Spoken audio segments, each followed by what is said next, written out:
It's the Brad and John Show. It is the Brad and John Show, and we are into Block C. This is the C block, and the date today is December 9th. The reason I mention that is because if you're listening in the future sometime on one of our channels, either the bj.show channel where you can listen to it as a podcast, or if you're watching on BJ Video, bjshow.video, you can watch it as a video, but you can don't necessarily. Well, when John does the video, he does all the different camera angles and the zooms and all the crazy different chyrons and things like that.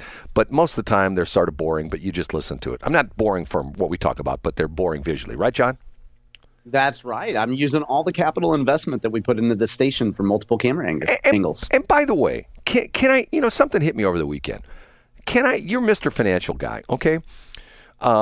Two things before we get into really what I want to talk about. Explain to me the Hawk Tuah gals. Hawk Tuah. There's no Hawk Tuah. Hawk Tuah gals. Explain to me her cryptocurrency. What happened with that? Are you familiar with this? I know you have to be. We talked about it a little bit last week. So in general, Brad, when you have a brand new cryptocurrency, the number one thing, and I could summarize this in 30 seconds, the number one thing to look out for if you're looking to put any amount of money into a cryptocurrency is what are the protections against rug pulls. And the phrase rug pull means as somebody gets a bunch of people to invest, and then they get somebody pulls the rug right out from underneath them and takes all their money. So as I understand it, Brad, and I haven't done a deep dive in this, the Hawk Tuah girl had her own version of cryptocurrency, and people bought into the cryptocurrency. The price, they bought it at a certain price, and very quickly, she and other people who were involved in setting this up pulled the rug out from underneath them, hence the name rug pull. And then the price of the cryptocurrency, which doesn't trade on a normal stock market, it trades in real time, plummeted. So if you put X amount of dollars in, you ended up within 2 hours having much, much less. Now, folks like CoffeeZilla and other internet financial sleuths have done deep dives on this. I haven't invested time into looking at it, Brad. But in general, it appears to be a classic rug pull where early investors just have their money, not early investors, but retail investors, common folk like you and me, would have the rug pulled out from under them and left with a meaningless, valueless token. So who made all the money? Was it the Hawk Tuah girl? Yeah, it would, it would be the people that came to the Hawk Tuah girl, and people who do cryptocurrency, who set up these coins, can go to celebrities and say, and we've seen this a lot, Brad, with folks who have a cult following, whether they're an adult star, or whether there's been some classic cases in the, I guess you could call it the adult industry, or celebrities or musicians. People go to them with a proposition and say, and Jake Paul, the Paul brothers were involved in a lot of cryptocurrency alleged scams. And again, this gentleman named CoffeeZilla has detailed some of the more blatant rug pulls. If you're investing money in cryptocurrency beyond the big ones, beyond a Bitcoin or an ETH, you better know what you're doing. That's all I would say. So once again, the people, the average Joes, like if I were to bought the I think they called the Hawk coin, isn't what they called it, the Hawk coin? Yeah. So if you were just a follower of hers and you heard talk about it, and you're like, hey, I'll throw in $1,000 just because why not? As I understand it, that $1,000 would have been worth in a couple hours $200. So you would have lost somewhere around 80% right out of the gate. So that all happened like within 24 hours? Oh yeah, it happened. I believe it plummeted within 2 hours. Again, I haven't done a deep dive on this, Brad, but it appears to be a classic rug pull from the news and analysis that I've seen. So did she come out with money? Do you know? I mean, yeah, I'm sure. Well, of course she did. So, and the people that put the cryptocurrency, how do you do that? Do you just say, hey, we're going to do a cryptocurrency? I mean, what's the barriers to entry to be able to do that? Almost nothing. So, and it's kind of the same thing, Brad. It's not completely different than the idea of creating an NFT. Like you and I could create a Westplex NFT. And I mean, we don't have to go to the Securities and Exchange Commission and say, yes, we'd like to create a Westplex currency or a crypto coin. We just do it. Interesting. Okay. Second thing, You saw over the weekend that Syria collapsed. The government of Syria has collapsed, and I did see that. Matter of fact, they call him the ruler or whatever he was the monarch, whatever, of Syria, has gotten immunity. What do you call it? He's essentially moved to Russia with Vladimir Putin because Putin was one of his backers. Okay, I find this fascinating because you see the pictures. You see the pictures of the rebels rolling into Damascus, and you see the rebels taking over all these various cities. And what vehicle are they driving, John? Do you know this answer to this story? Yeah, they're driving a Ford Lightning. No, they're not. Because nobody in the United States wants them, according to Brad Hildebrand. No, they're driving Toyota pickup trucks. In the United States, we have the version called the Tacoma. In most of the other world, they're called the Hilux. Okay, so once again, they're driving bone stock Toyota Hilux pickup trucks. Typically, the only modification was they put a gun mount in the truck bed and put a 50 cal, machine gun on a tripod kind of thing in the back of the truck. Okay, so once again, the rebels have taken over another country with Toyota Hilux pickup trucks. Now, once again, right now, you can go to one of the car dealers here in St. Louis. If you can find one on the lot, you can find the base model, which is they're not driving the fancy ones. They're driving the base model ones. $30,000, okay?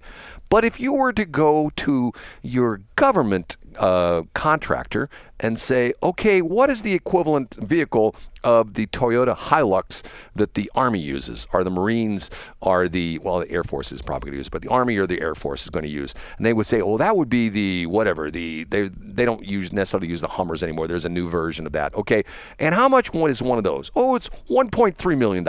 Okay, now, once again, let's say for the argument of good old Brad, let's say one of these new vehicles that the Army the contractor is producing for the Army costs $1 million, okay? And if you divide that by $30,000, what a Toyota truck would cost, you could buy, my calculator didn't work. Do you know off the top of your head? I don't know. Divided by 30000. You could buy 33 Toyota pickup trucks, okay? 33 Toyota pickup trucks. Now, I say that we have gotten away from our heritage. If you go back to the Revolutionary War, you've seen the pictures of, they called the redcoats, and what did the British soldiers do? They lined up in their fancy schmancy red uniforms with the red coats, not like, being, hard to see because of the fact that they're very easy to see when they're lined up in a line with red coats on. And what did our rebels do to win the Revolutionary War? John, I ask you, what did we do? Guerrilla warfare, and not like the animal, GUE, guerrilla warfare. They climbed up in trees. They hid behind rocks. They hid behind, whatever, bushes. They dug a foxhole or something like that, and they killed the British Army who were lined up in a line. And it's to the point where, like, if you aim a little bit to the left, aim a little bit to the right, you're still going to hit somebody. Get what I'm saying? Unless you aim too high or too low. What you mean. Okay, so why doesn't the United States realize that instead of pouring billions and billions and billions and billions, maybe trillions of dollars into a defense industry, producing, $1 million vehicles, why don't we just buy, instead of that one, let's call it a Humvee for the sake of argument, why don't we buy 33 of the Toyota Hiluxes, okay?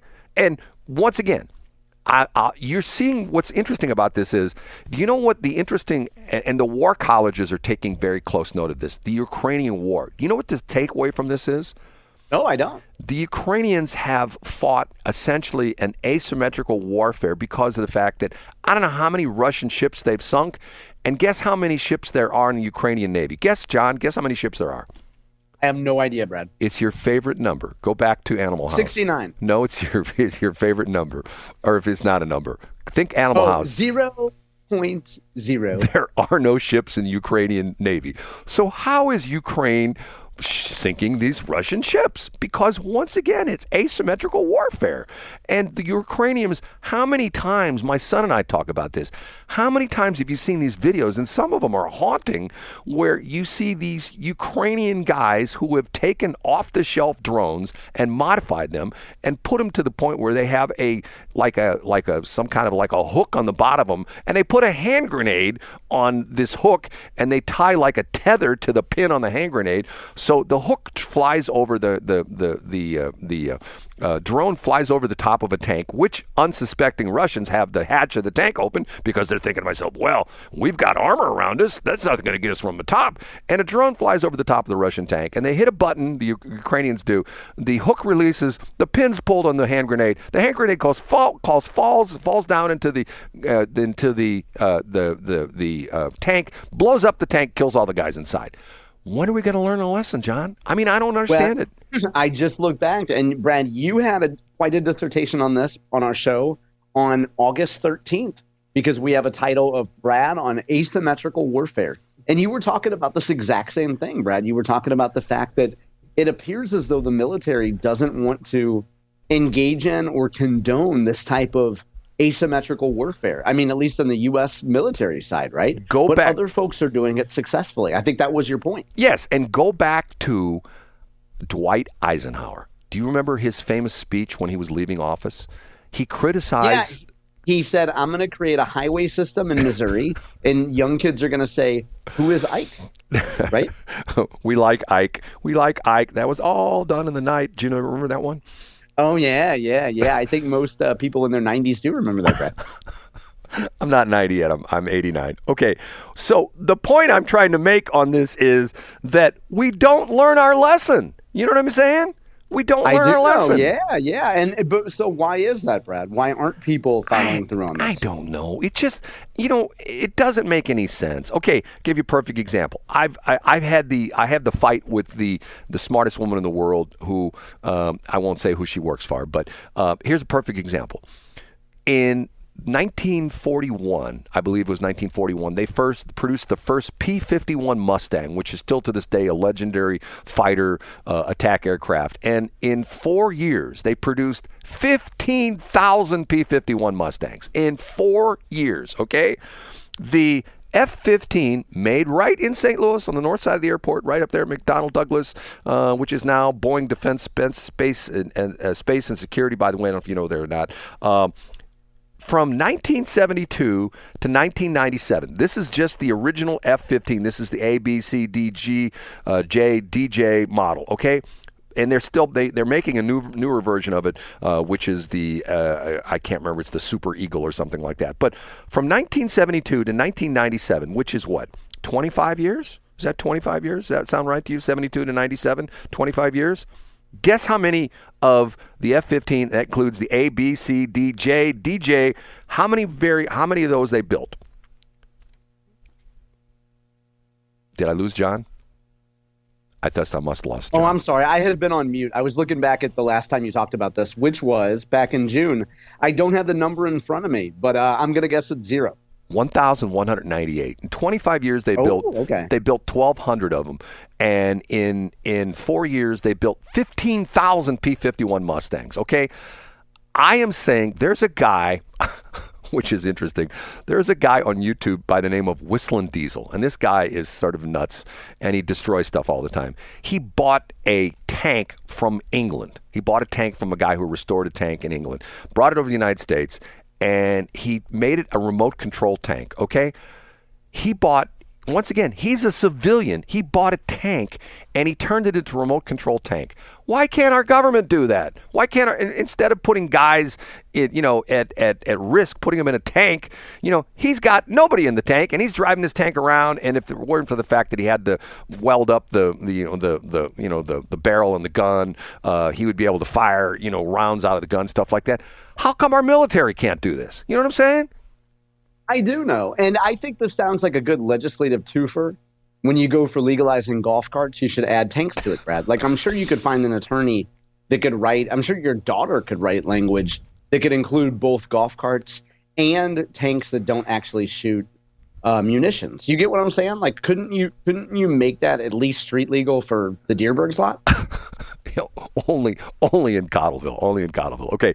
Last but not least, 5 years ago, Chris Highfill had the grand opening of his brand new church. He bought a building, and he bought actually bought the whole building, but he was only at the time he had a tenant in 1/3 of the building. And 2/3 of the building, he had his grand opening for his new church, and they did all this remodeling. And I said to him at one point in time, I said, Chris, what would you do if I showed up for the grand opening of your church? This is 5 years ago. He says, I would wet my pants. So 5 years ago to the day, Sunday, yesterday, I showed up at Chris's church with a big bag of Depends, the adult diapers, okay? And it was funny. 5 years ago, or fast forward 5 years ago, Chris Highfill, the other people who were in the part of the building he bought, they moved out. I think he kicked them out, is the truth be told. And he completely remodeled the entire building. And yesterday was the grand opening of the new church, which is now the entire building, and it's the new revamped church, completely redone. And guess who showed up yesterday with Depends?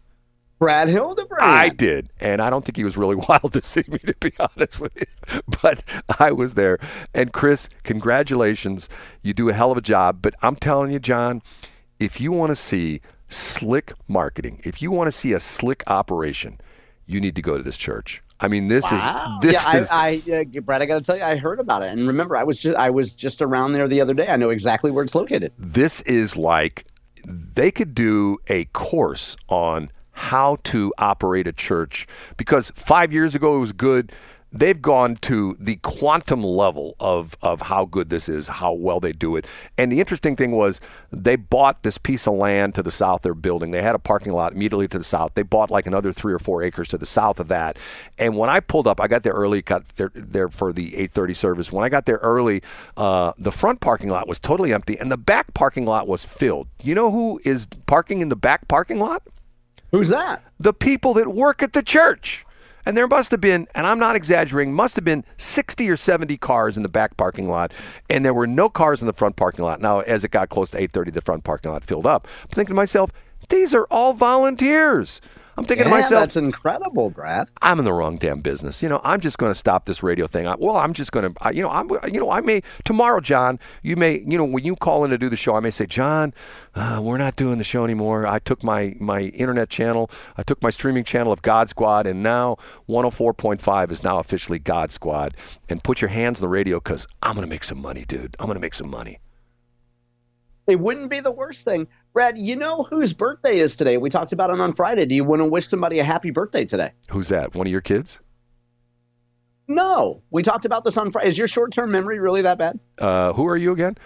Okay, Camellia Peterson. Happy birthday to Camellia Peterson. Yes, we mentioned it on the show Friday, but happy birthday to Camellia Peterson. We appreciate everything about you, Camellia. Da-da-da-da-da-da. You say it's your birthday. Da-da-da-da-da-da. It's going to be a good time. Da-da-da-da-da. Is that royalty free, or is YouTube going to flag this for Brad infringing on copyright? And Brad, you're going to a Republican event tonight, right? I am. What is that? I didn't know about this. Yeah, I sent it to you on November 22nd. We got invited. I said I couldn't go, but you were going to go? Yes.